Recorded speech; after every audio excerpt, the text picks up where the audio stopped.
An ever-present impediment to peace in the Middle East is the conflict over who has the right to the land now called Israel, and especially Jerusalem. The Palestinian Liberation Organization renounces any claim that the State of Israel makes to the land, and tries to persuade world opinion that the Palestinian people have always had the rightful claim. Does history support the PLO's position? Does Islam have a special claim to Jerusalem?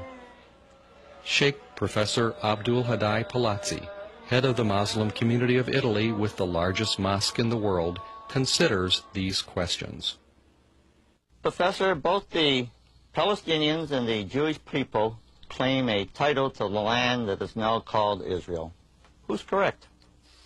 As a basic difference is that the Jewish people was ordered by God to settle in the land, while for other people there is no specific religious duty to live in a certain land.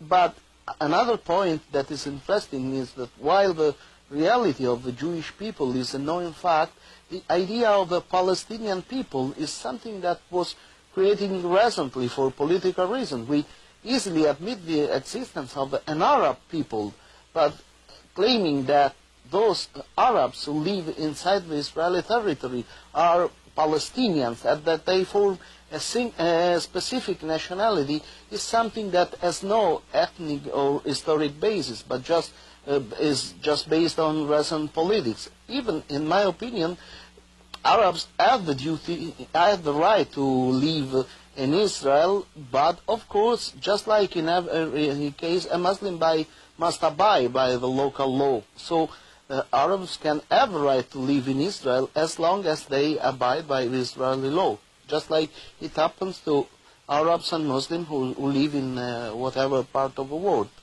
You said that God gave the land to the Jewish people. Now, is this recorded in Jewish scripture or in Islamic scripture?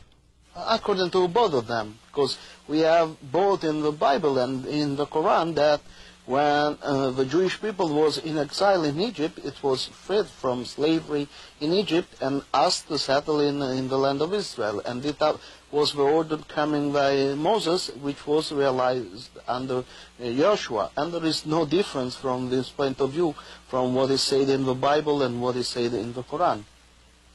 Chairman Arafat and a number of Islamic clerics, and you're an Islamic cleric, say that there is no historic evidence of the Jewish temple being in the area of the Temple Mount.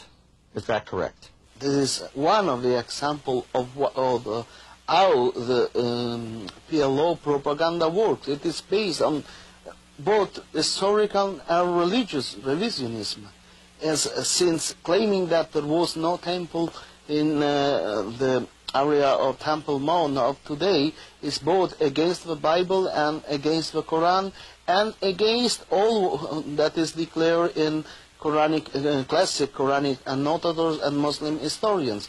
Interestingly enough, there is one place inside the Haram, the Temple Mount, which is called Maqam Sulaiman. And according to the tradition, this is the name of the place where Solomon prayed toward the temple after completing the building. We have in the commentary of Imam Tabari, which is a classic commentary of the Quran, an explanation according to which Imam Tabari quotes from the Prophet Muhammad explaining that the temple of Solomon was built exactly in the same area where the two mosques of Al-Aqsa and the Dome of the Rock stand today, and that this temple was destroyed and rebuilt twice.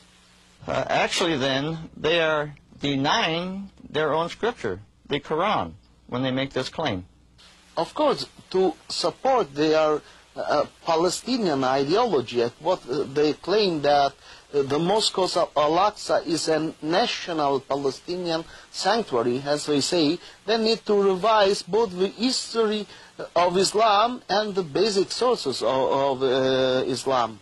This is because it is clearly declared in Islamic sources that the sanctity of the place depends on the fact that the Prophet Muhammad ascended to heaven from the same place that was the direction of prayers of the Prophet of the children of Israel who were before him. how can the Palestinians agree to Jewish sovereignty, Israeli sovereignty over the city of Jerusalem and the Temple Mount in view of the fact that there are 2 Islamic mosques on the Temple Mount? A basic fact is that the sanctity of those mosques in the Quran started with the ascension to heaven of the Prophet Muhammad, which happened in a time when Jerusalem was under a Byzantine administration. And in that time, Jerusalem was a Christian city administrated by a bishop, was not under a Muslim sovereignty. And there exist many other mosques, and new mosques are built in Europe, in the United States, that are part of the territory of that states. And this creates no problem, because when the government recognizes the basic right of a Muslim, when the government grants and protects their religious freedom, a mosque can work and perform all its functions for the community independently from the government, which is exercise sovereignty over the territory where the mosque is located. All right, the bottom line, what you're saying then, is that there is really no such thing as a Palestinian people. I say that there is an Arab people, and this Arab people lives in many different geographic areas. And in that case, for political reason, Palestine was originally the name of a geographic area, which includes both West Palestine, that is today Israel, and East Palestine, that is today Jordan. But out of political consideration, it was introduced the idea of calling Western Palestinians as Palestinian and Eastern Palestinian as Jordans. But originally, the word was intended from a geographic point of view as everyone who lives in Palestine. So a Jew who lives in Israel is Palestinian, an Arab who lives in Israel is Palestinian, and an Arab who lives in Jordan is Palestinian too. But today, because of political consideration, there was this creation of the idea of a Palestinian national identity, which is something completely artificial, to the point that those who are considered Palestinian depend on the sovereignty of Israel. The inhabitants of Gaza were considered Egyptian before 1967. The inhabitants of West Bank were considered Jordans before 1967. As soon as Israel took control of that areas, since they live in Israel, it is claimed that the local Arab population belongs to the so-called Palestinian people. But this has no base in reality, and even no base in the feeling of the local Arab population.